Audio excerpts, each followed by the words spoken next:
Bonjour et bienvenue dans le magazine de la connaissance. Bienvenue dans Xenius. Bien que ce soit difficile à croire au premier coup d'œil, nous sommes aujourd'hui au Collège du Futur. Ne vous fiez pas aux apparences, car ce qui compte, c'est ce qui se passe à l'intérieur. Aujourd'hui, nous allons nous demander à quoi doit ressembler un collège qui permettrait aux élèves d'apprendre de façon plus efficace et avec plus d'enthousiasme. C'est justement l'objectif que s'est fixé le Collège protestant du centre de Berlin. Ici, les élèves sont tellement épanouis qu'ils détestent être en vacances. Et certains n'hésitent pas à partir en mission pour convaincre d'autres élèves qu'il vaut mieux apprendre par passion que par obligation.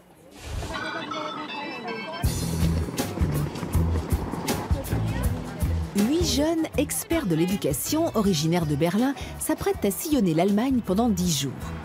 Ils souhaitent promouvoir un collège où l'on n'apprend pas seulement les mathématiques et la grammaire, mais aussi à être responsable, sans avoir à subir la pression des notes.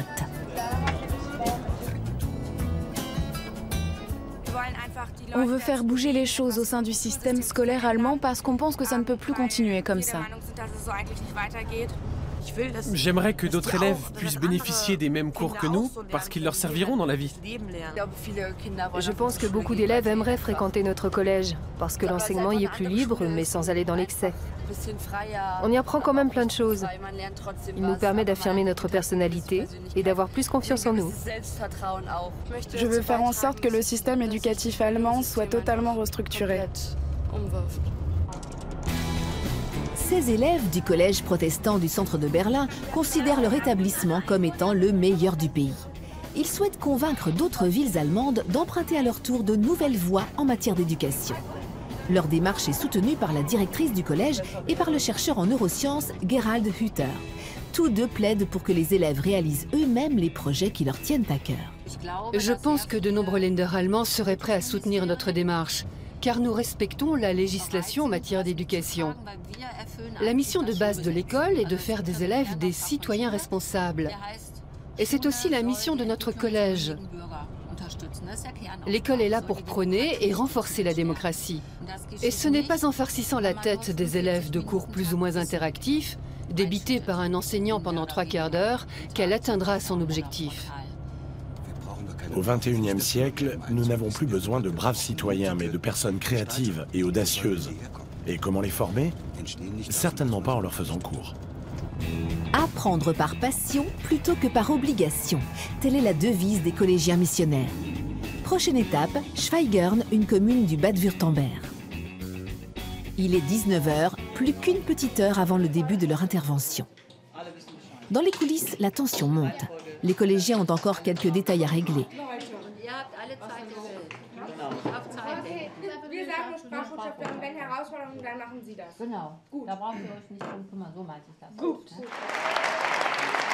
La salle est comble. 500 enseignants, pédagogues et responsables politiques ont fait le déplacement.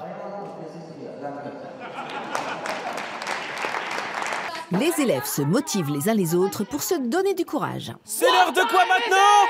L'heure du show! Fée, Rosa, Paul et Sophia vont vous expliquer pourquoi leur cours les passionne autant. Les voici. 500 adultes prêtent une oreille attentive au discours enflammé des élèves.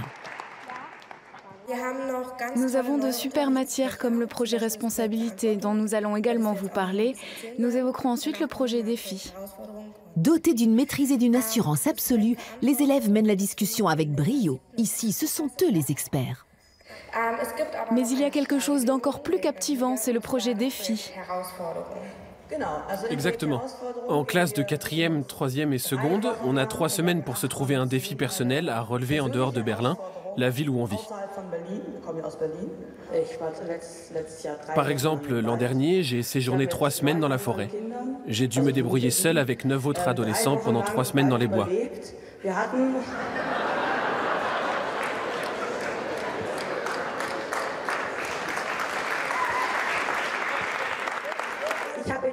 Cette expérience a été très enrichissante. Je n'avais encore jamais autant appris. Ce projet me tient énormément à cœur car il me permet de réaliser des choses que je n'aurais jamais l'occasion de faire à Berlin. Pour être aussi à l'aise en public, il faut bien plus que des cours de lecture, d'écriture et de calcul. C'est en forgeant qu'on devient forgeron. Et j'ajouterais qu'on acquiert vraiment de l'expérience uniquement quand on s'investit pleinement dans ce qu'on entreprend. Une chose est sûre, les 8 élèves se sont investis pleinement dans leur intervention. Reste à savoir si leur mission portera ses fruits. À Schweigern, on prévoit de construire un nouvel établissement scolaire. Les décideurs se laisseront-ils tenter par le concept pédagogique du collège berlinois ?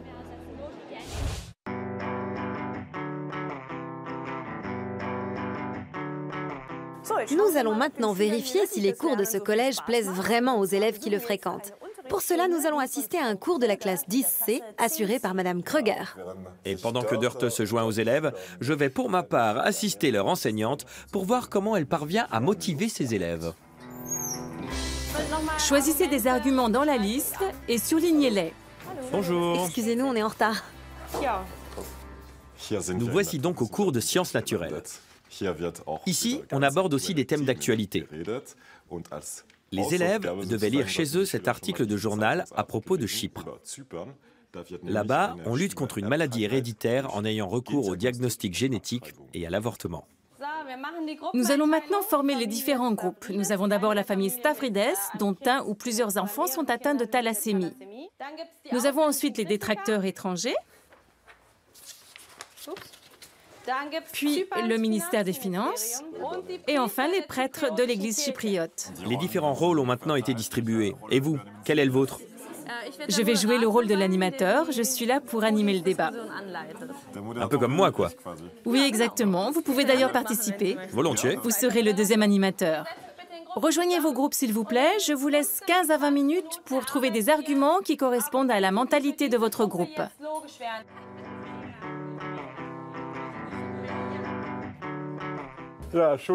Il existe de nombreux systèmes scolaires dans le monde. Voyons maintenant comment Gerald Hütter, le chercheur en neurosciences allemand, les analyse. Nous avons sélectionné quelques exemples pour vous. Bienvenue à l'école catholique San Giuseppe de Merode, un établissement privé et prestigieux de la ville de Rome. Les parents d'élèves payent ici environ 5 000 € de frais de scolarité par an. Les cours classiques face aux professeurs et les interrogations orales sont les clés de la pédagogie de l'établissement. Francesca est en 5e.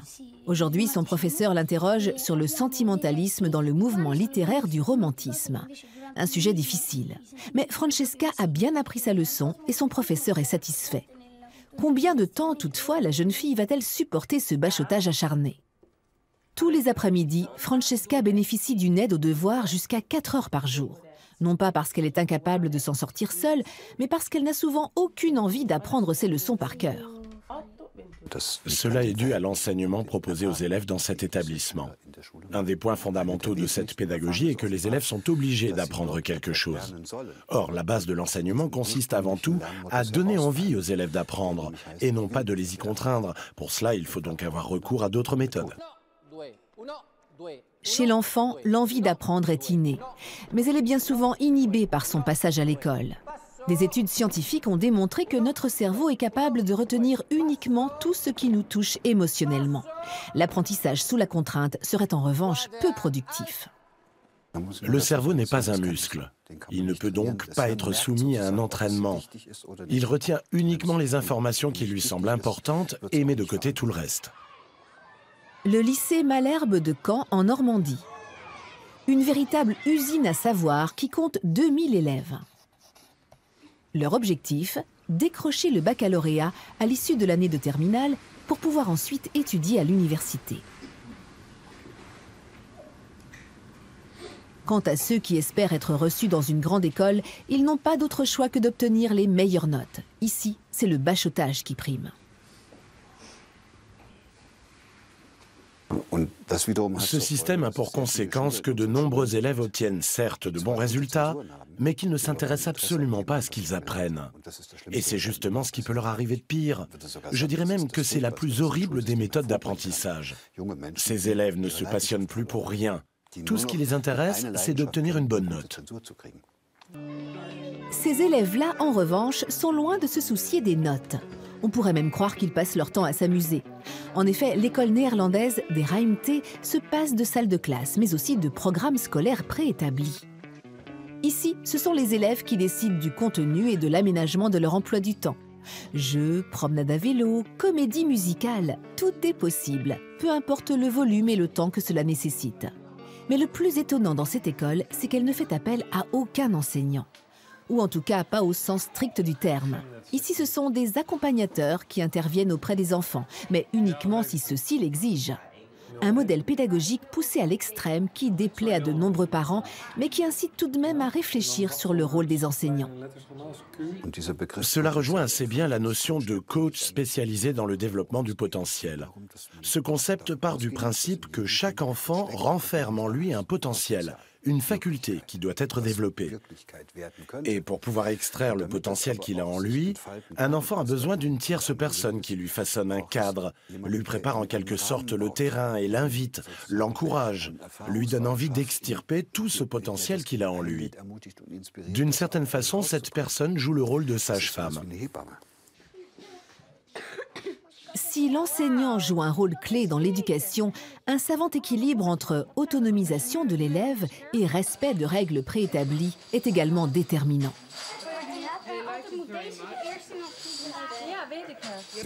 En matière d'éducation, on distingue deux extrêmes. D'un côté, on a un modèle très autoritaire où tout est dicté à la lettre et sévèrement contrôlé. Et de l'autre, on a l'extrême inverse, c'est-à-dire l'anti-autoritarisme, où absolument rien n'est imposé à l'enfant.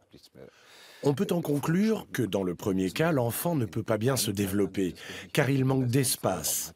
Et dans l'autre cas, il ne peut pas non plus évoluer de façon positive, parce qu'il n'a aucun modèle auquel se référer, et plus personne pour assumer toutes les responsabilités qu'il n'est pas encore en mesure d'assumer lui-même. C'est pourquoi la meilleure façon d'éduquer un enfant est de mettre en place un système scolaire qui ne soit ni autoritaire, ni l'inverse, mais conscient de ses responsabilités. On l'aura compris, le métier d'enseignant est très exigeant. Comme j'assiste aujourd'hui Margrethe Kröger, je dois à la fois inciter les élèves à participer et animer le débat de façon responsable. Notre débat du jour traite d'une question assez délicate. Chypre, un pays qui souffre? Qu'en pense l'Église? Qu'est-ce que Dieu a à faire d'un peuple qui souffre? À quoi peut-il lui servir? Et à quoi ça sert de vivre quand on doit subir une transfusion de sang toutes les 2 semaines? C'est une vie pleine de souffrance et on est donc en droit de se demander si une telle vie vaut la peine d'être vécue. Excusez-moi, mais qui êtes-vous? Je représente le ministère des Finances chypriote. Qu'en serait-il si on pouvait éradiquer toutes les maladies? Pourquoi ne pas non plus éliminer toutes les personnes qui ont des problèmes de vue? Nous ne faisons pas ce genre de choses. Nous voulons seulement éradiquer les maladies mortelles. Nous souhaitons éradiquer la thalassémie, uniquement la thalassémie. Croyez-vous en Dieu? Je ne vois pas le rapport. Mais vous êtes bien en train de débattre sur un sujet avec l'Église. Oui, et l'Église reconnaît heureusement que nous parlons ici de crimes.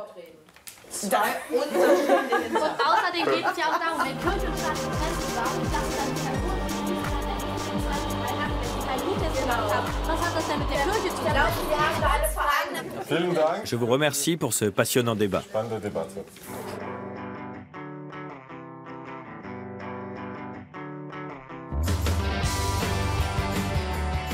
Ah, j'avais encore jamais vu ça. En quoi consiste un journal de bord exactement? Un journal de bord est un mélange d'emploi du temps, de cahiers de texte et d'autres choses encore. Chaque semaine, on indique ici tous les cours qu'on a suivis et leur contenu en détail. Et il faut ensuite le faire signer. Sport, religion, art... Et que signifie HS? Ça veut dire heure de soutien. On a des cours en allemand, en maths et en anglais. C'est ce qu'il y a dans ces boîtes. Ah, d'accord. Là, on a expression écrite et orthographe. C'est marrant. Ça, c'est la boîte orthographe. Là devant, il y a une fiche où sont indiqués tous les devoirs qu'on a à faire et les matières dans lesquelles on doit s'améliorer. Quand on a complété toutes les fiches, on rend son cahier au professeur et on s'inscrit aux examens correspondants. Si on réussit son examen, on obtient un certificat. Et qu'en est-il des notes? On est aussi noté, mais seulement à partir de la 3e. En 5e et en 4e, on n'a pas encore de notes. Quand on a terminé un module, on reçoit une appréciation écrite de nos professeurs et notre certificat. Le professeur y note tout ce qu'on a appris. les matières dans lesquelles on était bon et celles où on avait des lacunes. Les certificats sont signés par les parents, les élèves et les professeurs. En Allemagne et en France, les futurs profs doivent avant tout maîtriser la matière qu'ils enseigneront, alors qu'en Finlande, pays star du programme PISA, ils sont dès le début formés à la pédagogie. Thea Liikanen suit des études pour devenir professeure de biologie et de chimie. Parallèlement à ses cours à l'université, elle effectue un stage au sein d'une école. Aujourd'hui, la jeune femme a décidé de faire cours en plein air. Vous allez utiliser cet objet comme truelle. Les garçons, attendez une minute. Vous allez remuer votre tamis de cette façon dans l'eau.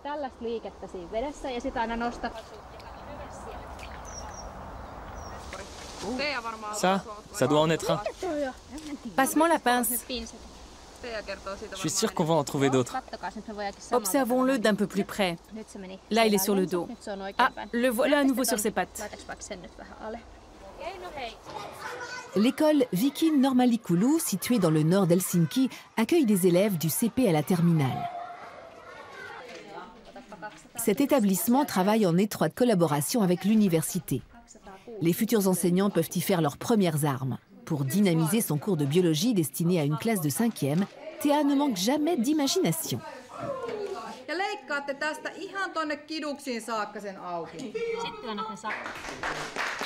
En plus de son stage à l'école, la jeune femme poursuit des études de pédagogie à l'université. Ici, les étudiants ont la possibilité de mettre en pratique de nouvelles méthodes d'enseignement. La dernière fois, nous avions abordé la notion de liaison double. Aujourd'hui, pour commencer le cours, j'aimerais que vous deveniez des molécules. S'il s'agit de 2 molécules de carbone, alors on a besoin d'une molécule d'hydrogène. Oui, exactement. Et comment obtient-on de l'hydrogène? En enfilant nos chaussures à hydrogène. Puis, on passe à l'étape suivante. Une grande quantité d'énergie se crée alors au niveau de notre liaison double. Et quel effet cela a sur elle? Cela la fait frémir, trembler. Elle frémit et tremble de plus en plus. C'est comme ça que va naître une énergie au sein de la liaison double qui va finir par la briser. Le professeur Jari Lavonen analyse l'exemple donné en cours par Thea. Tout repose sur l'enseignant. Si celui-ci n'est pas sûr de lui et qu'il propose à ses élèves « ça vous dit qu'on fasse un essai ?» ceux-ci répondent forcément « non merci, ça ira ». Thea, elle, n'a pas eu l'ombre d'une hésitation. Elle leur a lancé « on va faire ça comme ça ». Comme je vous le disais, tout repose sur l'enseignant. Les étudiants participent uniquement si le professeur l'exige de leur part. Il faut être direct. Sans être strict pour autant. Nous sommes en compagnie de Margret Rasfeld, la directrice de l'établissement. Est-ce que la Finlande est pour vous un exemple à suivre? Oui, c'est un exemple à suivre dans la mesure où le système éducatif finlandais fait passer les élèves au premier plan et que les programmes scolaires sont adaptés à leurs besoins. Mais il existe de nombreuses autres approches. Pensez-vous être parvenu à mettre en place le système éducatif idéal? Non. Mais il me semble qu'au XXIe siècle, il serait temps de faire confiance aux élèves et de cesser de penser qu'il faut constamment être derrière eux. C'est par l'expérience et en se lançant des défis au quotidien qu'on apprend. Il faut arrêter de croire qu'on peut apprendre de façon durable et efficace en se gavant de cours. L'enseignant n'est pas là pour transmettre un savoir, mais pour accompagner les élèves dans leur processus d'apprentissage, pour jouer le rôle de coach. Vous proposez dans votre établissement des matières insolites, telles que le projet défi et le projet responsabilité. Or, il existe des programmes scolaires officiels en Allemagne. Vous êtes bien obligé de vous y soumettre, non? Nous nous concentrons d'abord sur la mission de base de l'école, qui est souvent occultée dans les manuels et les programmes scolaires. La mission de base de l'école, c'est de faire des élèves des citoyens responsables, de prôner la démocratie, la responsabilité, l'écologie, la paix et le sens civique. Nous faisons toutefois passer aux élèves des examens classiques, que je désapprouve parce qu'ils laissent, selon moi, peu de marge de manœuvre aux écoles. Mais nos élèves passent quand même ces examens et obtiennent même de bons résultats. Nous avons également nos propres méthodes, telles que les cours de soutien, qui permettent aux élèves de s'atteler aux matières classiques d'une autre manière, c'est-à-dire de façon plus autonome et responsable. Vous partez du principe que les enfants aiment apprendre de façon volontaire. Mais a-t-on alors réellement besoin d'une école? Pour moi, l'école est en quelque sorte le camp de base, l'endroit où l'on se rencontre, où l'on partage ses expériences et où l'on se cherche de nouvelles missions intéressantes. On part à la conquête du monde, on acquiert de l'expérience, on apprend plein de choses et on revient. Ici, on essaye de restructurer totalement le système éducatif pour que les élèves apprennent à prendre leurs responsabilités. Et si on pouvait se passer d'école? En France, on n'est pas obligé d'aller à l'école, mais on est contraint de recevoir une éducation. Comment cela fonctionne-t-il? La réponse avec André Stern.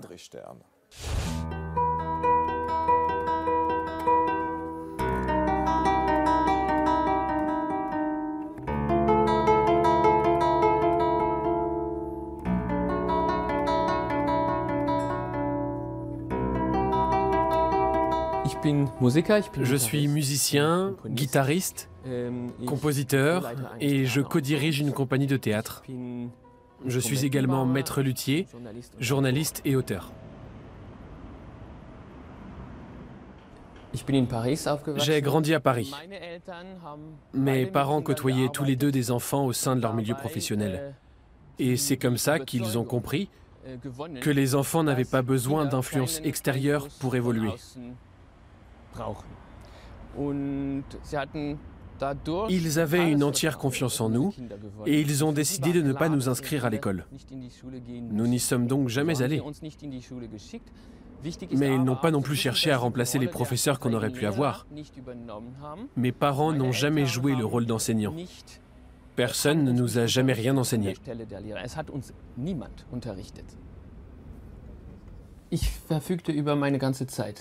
Je disposais de tout le temps que je voulais.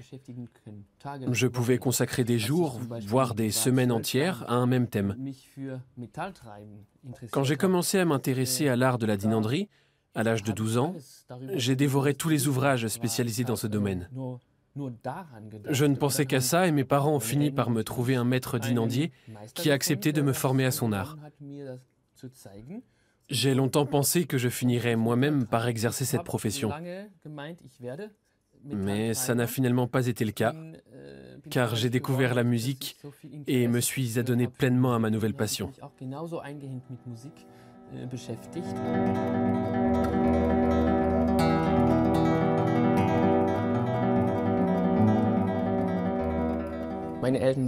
Mes parents ont toujours été présents. Ils vaquaient à leurs propres occupations, mais quand ils se rendaient compte qu'un de leurs enfants s'intéressait de près à un domaine, ils le soutenaient toujours dans son projet. André serait aujourd'hui un autre homme s'il était allé à l'école. Il ne se compare pas aux autres, il a ses propres convictions. Et toute sa vie s'articule autour d'elle. André est quelqu'un de créatif, qui a vraiment confiance en lui. Il n'est pas prétentieux. Il est juste sûr de lui.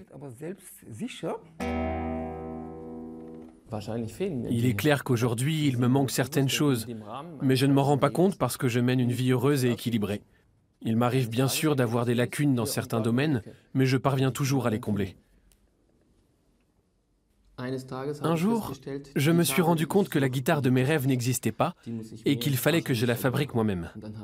C'est comme ça que j'ai décidé de chercher un maître luthier pour me conseiller. J'en ai rencontré un grand nombre. Ils m'ont tous envoyé balader, sauf un. Werner Schaar, en Suisse, m'a pris sous son aile et m'a dit qu'il pouvait au moins me montrer, mais pas m'enseigner son art. C'est comme ça que j'ai eu l'occasion de fabriquer ma première guitare. Ce n'était pas un bon instrument, mais tant mieux, parce que ça m'a permis d'en fabriquer un deuxième qui était de bien meilleure qualité.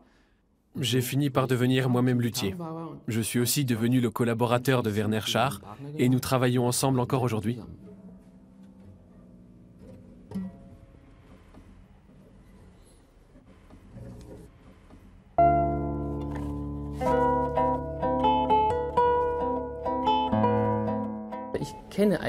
Les notions d'adulte et d'enfant, de bien et de mal, de temps libre et de travail, ne signifient rien pour moi.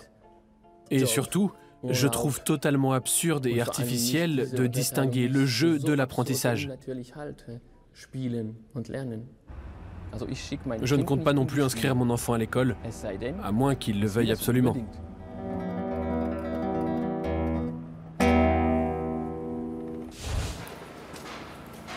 Apparemment, on peut très bien s'en sortir sans être allé à l'école. Mais moi, ça m'aurait manqué de ne pas avoir de camarades de classe. Ça, c'est vrai. Tu aurais aimé étudier dans ce collège berlinois?